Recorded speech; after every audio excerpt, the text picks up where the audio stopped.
ஆலோசனைப்படி இந்த ஆய்வு கூட்டம் நடக்குது. எதுக்கு அப்படின்னா, நம்ம பஞ்சாயத்தில் வந்துட்டு நிறைய வந்துட்டு உங்களால் போட முடியாது, பட்ஜெட் இல்லை அப்படின்னு சொல்கிறாங்க. லைட் போடுறதுக்கு அமௌண்ட் இல்லை அப்படின்னு சொல்கிறீங்க. அந்த கம்ப்ளைண்ட்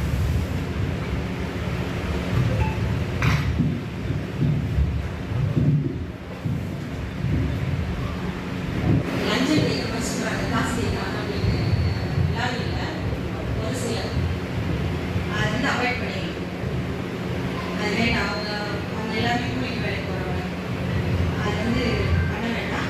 அது தெரிஞ்சதுன்னா கண்டிப்பாக வந்து தக்க நடவடிக்கை எடுக்கணும். அது யாராக இருந்தாலும் சரி. நீங்கள் அது நான் எல்லாத்தையும் சொல்ல வரல, ஒரு சிலர் 1-2 பேர் அதை வந்து நீங்கள் நல்லா அவங்களுக்கு எங்கே போய் கேட்குறது, என்ன பண்ணுறதுன்னு தெரியாமல் ரொம்ப மன உளைச்சல் ஆளாகிறாங்க. அங்கே இருக்கவங்க என்ன பண்ணுறாங்கன்னா டேரெக்டாக சிஎம் செல் அனுப்பிச்சிடுறாங்க. கம்ப்ளைண்ட் அங்கே சிஎம் செல் அனுப்பிச்சிடுறாங்க. அவங்க சிஎம் செல்லில் பேரோடையும் அனுப்புகிறாங்க. எங்களுக்கு உங்கள் பேர் இன்னும் நிறைய தெரியாது, அதிகமாக யாரோட பேர் எனக்கு தெரியாது. ஆனால் அங்கே இருக்கிற மக்களுக்கு தெரியும். உங்கள் நீங்களாம் உள்ளே போகிறதுனால கிளர்க் நேம், மீடியோ நேம் எல்லாத்தையும் தெரியும். அவங்க பேர் சொல்லி சொல்லி அவங்க கம்ப்ளைண்ட் போட்டுறாங்க. நாங்கள் கூப்பிட்டு என்கிட்ட சொல்லும்போது எனக்கும் அது சங்கடமாக இருக்குது.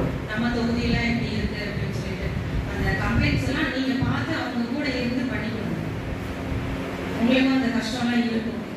நீங்கள் வெளியே ஃபீல்ட் ஒர்க் போகிறீங்க, நீங்கள் அதனால உங்களுக்கு கஷ்டம் இருக்குது. நீங்கள் ஆஃபீஸ் ஒர்க்கும் பார்த்துட்டு ஃபீல்ட் ஒர்க்கும் பார்த்துட்டு, அதனால் அதுவும் நான் வந்து புரிஞ்சுக்கிறேன். ஆனால் வந்து மக்கள்கிட்ட வந்துட்டு கொஞ்சம் ஃபாஸ்ட்டாக நடந்தாங்க, பொலைட்டாக பேசுகிறேன்.